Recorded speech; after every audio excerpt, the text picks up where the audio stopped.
So today I tried to do something I've never done before. It was unsuccessful, I'll explain, but I'm also going to do another thing that I've never done before. So how did I fail?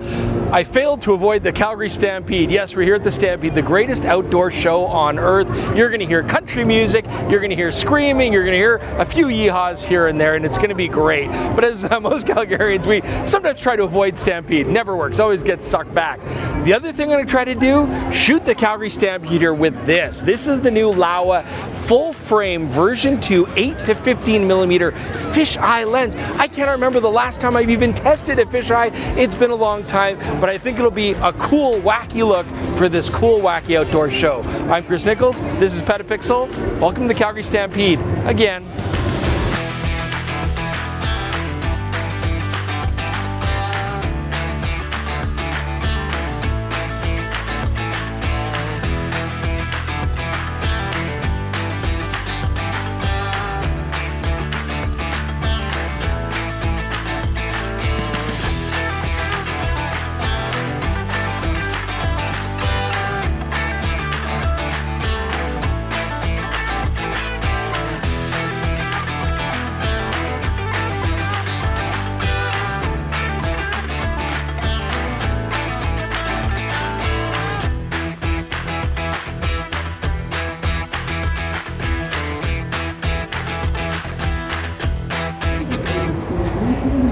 So you may not know this about the Calgary Stampede, but it's actually a huge music venue now. In fact, they're doing... Spare mic, checking the spare.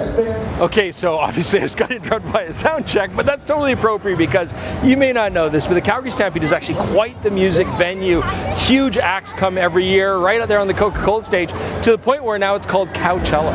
Okay, so before we get into the handling on this lens, let's just talk about what kind of lens this actually is. So this is an 8 to 15 fisheye, and it is made for full frame, but you don't always get full frame coverage. So when you're at 8 millimeters, in fact, when you're at anything except 15 millimeters, you're getting a round circular fisheye frame, but it is at least filling the top and bottom of the full frame sensor. And then when you go to 15 millimeter, you're getting your proper diagonal fisheye, but of course you're not getting as extreme an effect. And I will say that even at 15 millimeters, if I'm focused anywhere except infinity, I can start to see the lens barrel in there.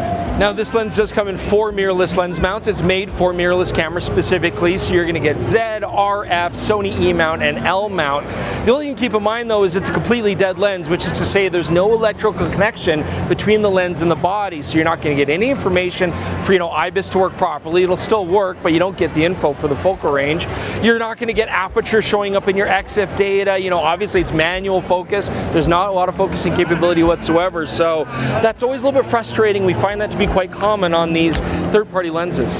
So one thing you got to know about the Stampede happens in July. It is always hot or it's pouring rain, one or the other. Luckily we got a really nice sunny day today, but I normally like to go into the mist here to cool off. This lens is not weather sealed, so I'm not going to risk it. So I don't often review fisheyes because they're kind of a one-trick pony, I don't find that many situations where I would want to use one, although a situation like this, it could be a lot of fun.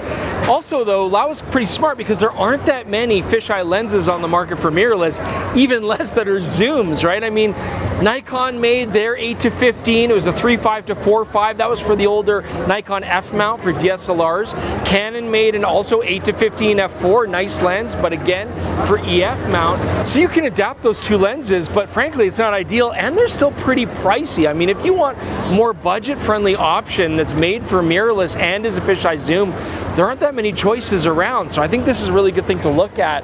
Now, this is also going to be great on a crop body, so if you want to adapt this for a crop sensor, you're still going to get a nice fisheye effect, and it's f2.8, so it does give you a little bit of extra light when you need it in low light situations.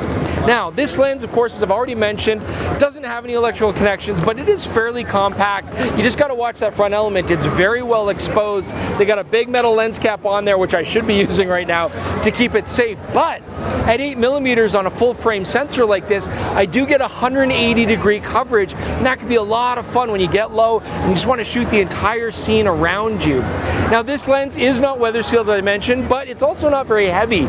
650 grams, that's not bad at all. So just walking around carrying this, it feels nice and comfortable on this R5 today. It's Jordan Drake jumping in here quickly to tell you, you might have been fooled. Looking at that B-roll of the Laowa lens, you might have been like, oh man, Jordan went off to a remote rustic barn in order to shoot this B-roll, but that's not the case because I used a product from our friends at Westcott. You see, to fit in with the Stampede theme of this episode, I'm using Westcott's rustic wood panels background here on my B-roll setup. And looking at it now, you might be like, oh, that looks a little bit out of focus, not very detailed, but that's actually exactly what you want for a background, because then I can use the sharpest apertures on my lens, no matter the depth of field, and I'm still gonna get a nice, pleasant, out of focus looking background. And Westcott makes all kinds of these different backdrops, whether they're solid colors or different textures. These are a fantastic way to add production value to a portrait shoot or any kind of product photography. I should also mention this whole thing is lit with a Westcott L60B, but that's outside of this. We're going back and talking about the backdrops. I highly recommend these, and if you'd like to try them out, you can check them out at fjwestcott.com or click the link in the description below. Thanks so much to Westcott. It's products like this that make them PetaPixel's preferred lighting partner. So as I use this lens, although it's a zoom, it's kind of occurring to me that this is really an 8mm or a 15mm, because at 8 mils I get that fun 180-degree coverage, perfect circle in my frame, it's fun. And then I can go to 15 and get that nice diagonal full frame fisheye effect, and in between it just looks kind of stupid. I don't know, I'm not a great fisheye photographer, maybe I'm missing something, but I just don't find it that useful. Perhaps on a crop body I would use that more, but as it is now, it's one extreme or the other. So Jordan's always a good sport. He'll pose for any portrait, even if it's not the most flattering, but I really wanted to see what the bokeh would be like with all this light coming off of this here. Again, this is not a lens that you're normally going to worry about shallow depth of field, but actually, as you can see, the specular highlights are quite round at f2.8, of course, completely round still, and you get a strong soap bubble effect, so you're going to get a harsh background, but honestly, who cares? I mean, most of the time, I'm going to be shooting this actually with the intent to get maximum depth of field. That way I can actually mitigate the fact that there's no autofocus. I mean, set this to close to infinity, put it at f8, shoot fisheye, and it's going to all be in focus. So with a lens that's this extreme in the wide angle and on such a bright sunny day, it's hard not to get the sun in the shot. So let's talk about flare, because we actually have some interesting results. So first off, in a lot of situations, if the bright light source like the sun is even in the shot, you're not getting any flare, you're not getting washed out areas, contrast is still good. Stopping down the lens, I maybe get a little bit of ghosting, but nothing crazy. However, it really does depend where you position the sun. So in certain situations, if you get it right at the exact angle where it's just outside the frame, sometimes you'll get this cone, this just big flare cone right across the lens, and that actually looks pretty silly. But if you get the light source straight in the center, you can actually get some neat concentric ring stuff going on. Regardless, I actually find it pretty fun, and none of it is out of control, if that makes sense. It's never wild in color and wild in shape where it's really distracting. It's actually kind of fun to use. Now, what about those Sunstars? Well, they're fairly mediocre, as you can see here. No real big deal. I mean, we're not getting any definition, and they're not incredibly dramatic or anything like that, but you can have fun with the Sunstars, especially if you're just getting them right at the edge of the actual frame coverage. That could be pretty cool. All right, Jordan here to talk about using this lens for video, and there's only one reason that you should use this lens for video, and that's because you want to do this effect.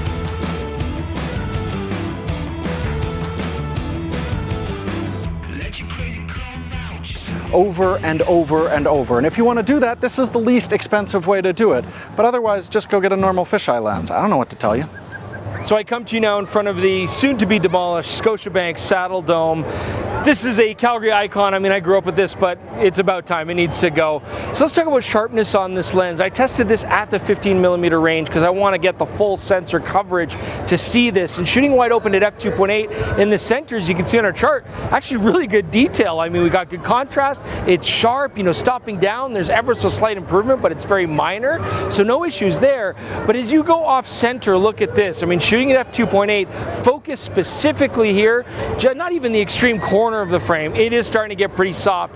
Shooting at 5.6 did help. That does clean things up a little bit. So if you want to have your subjects a little bit away from the center, definitely stop down the lens as much as possible. All right, friends, well, I hope you enjoyed our little foray here into the Stampede. I actually had a lot of fun, not only at the Stampede, but also with this lens. You know, it was neat to get that 180-degree coverage. This is a great place to really experiment with that, or go to something like 15mm when I don't want not as crazy a scene, but I still do find it challenging when I'm going to use this, when I'm not.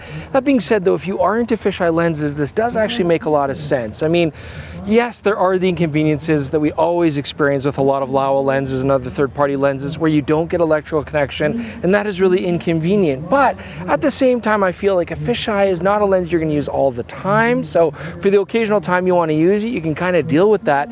And more importantly, this lens is actually performing really well optically. I was pleased with the overall sharpness, especially when you stop down, but the center's always good, and the interesting flare was actually fun to play with, and even the out of focus look wasn't that bad. So if you're looking for an interesting fisheye in the 4 major mirrorless lens mounts, this is a really cool choice. So hey, leave your comments below, let us know what you think about this lens, give us your feedback, we always appreciate it. We talk a lot about your feedback on the PetaPixel podcast, this exact same channel, or you can listen to it on all your favorite podcasting apps. As well, do consider PetaPixel.com membership. I mean, that'd be really cool. You can peruse the website ads free, you get discounts at the merch store. You can also see the JPEG and RAW files that we shoot in our sample galleries and judge these lenses for yourself. Thanks so much for joining us. We'll see you soon with more on PetaPixel.